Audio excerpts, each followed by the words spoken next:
let's get it out of the way. Was this a good trailer? For a trailer, yes, this was a very, very good trailer. Now, minor spoilers.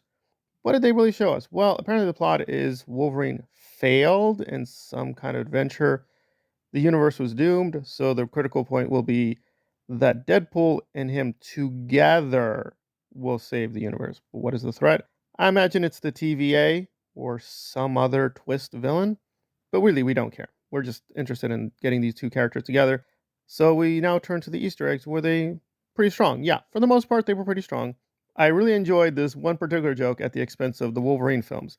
I won't give too much away. It's one of the bad Wolverine films. Well, they were both bad, but the really, really bad one. We all know what I'm talking about. I don't want to even remember that film. That film was so insanely bad. I have no clue what they were thinking. So yeah, they referenced a few of the X-Men projects under Fox, and of course a little bit with the MCU. I thought it was fairly balanced, and the dilemma was the middle portion. There, the jokes kind of dragged. However, there were a few intriguing Easter eggs, especially an Ant-Man Easter egg, which I think hints at Endgame, which is stating the obvious. A lot of people speculated, what if the Avengers lost in Endgame? So I think they're pursuing that thought pattern. So it'll be really interesting if this links up with What If.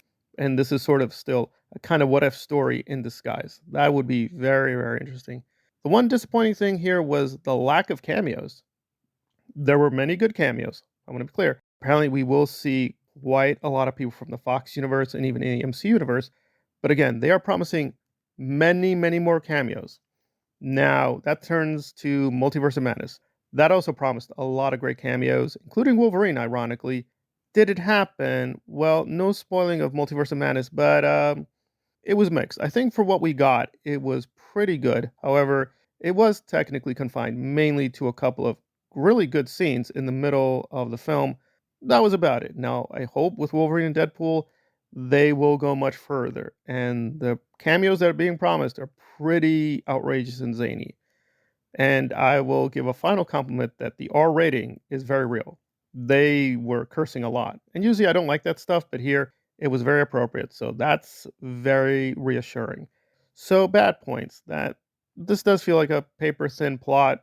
Also, will they nullify all of this? I don't think so. I think some of this will stay canonical. And in fact, Kevin Feige even thought about making X Men 97 canonical. So that's interesting.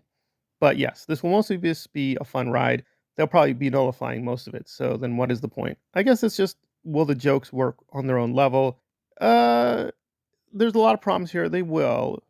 I think my only worry is that they're leaning too much on this sexual impotence jokes that they started off with Wolverine, like he can't use his claws, which is, they're phallic symbols. And I'm like, okay, well, hopefully it's stronger than that, and that's only a small portion of the film. I'd be really angry if a lot of the film is like, gee, Logan, you can't pull out your claws.